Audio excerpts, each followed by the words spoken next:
ఇప్పుడే జీ5 app download చేయండి. చూడండి మీ ఫేవరెట్ టీవీ షోస్ ఎప్పుడైనా ఎక్కడైనా. క్రాంతి, ఎందుకలా మాట్లాడుతున్నావు?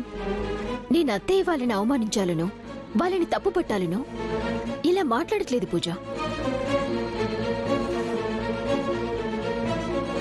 ఈ మధ్య మనం చూస్తున్నాం కదా, ఇలా అనాథాశ్రమాన్ని పెట్టాం, అనాథ పిల్లల్ని పోషిస్తున్నాం, వృద్ధాశ్రమం పెట్టాం, వృద్ధుల్ని పోషిస్తున్నామని డొనేషన్స్ ని కలెక్ట్ చేస్తున్నారు.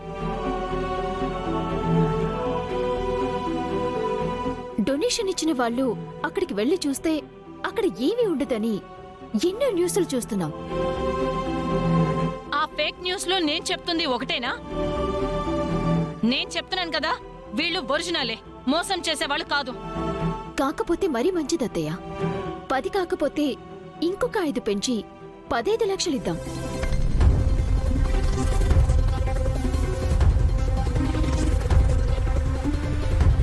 వీలు చూసుకొని ఒకసారి వీళ్ళ ఆశ్రమాన్ని చూసి అప్పుడు ఇద్దామంటున్నా.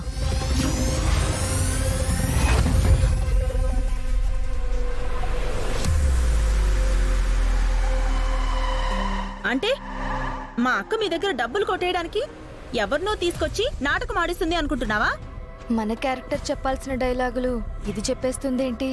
ఆ మాట నేననట్లేదు అత్తయ్య, మీరే అంటున్నారు. ఆస్తి నీ పేరు మీద ఉందని పొగరు చూపిస్తున్నావు కదే. పొగరేంటత్తయ్య? కాకపోతే వాళ్ళు తెలుసని చెప్తున్నా వినకుండా నీ ఆరాలేంటి? 5, 10 అయితే ఇన్ని అడగాల్సిన అవసరం లేదు.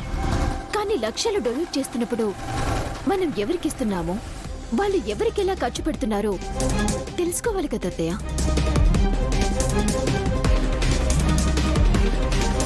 నేను మాట్లాడిన దాంట్లో తప్పేంటో నాకు అర్థం కావట్లేదు.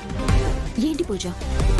అవునత్తయ్య, లక్షలు ఇస్తున్నాం కదా, ఒక్కసారి ఆశ్రమాన్ని చూసి ఇవ్వడంలో తప్పేం లేదు కదా.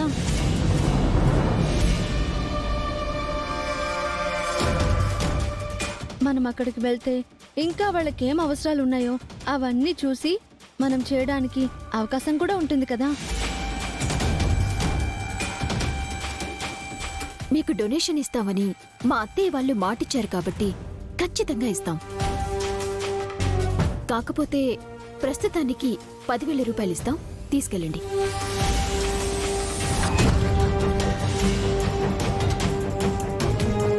ఆ తర్వాత ఆశ్రమానికొచ్చి మిగిలిందిస్తాం.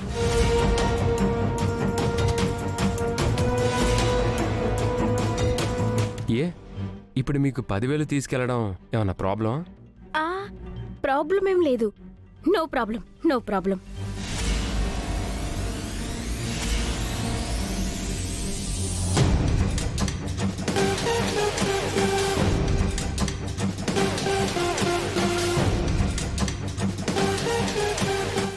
తీసుకోండి. వీలు చూసుకుని మేమే ఆశ్రమానికి వస్తాం, వెళ్ళండి. అలాగే అండి, వెళ్ళొస్తామండి. వస్తామండి. నమస్తే.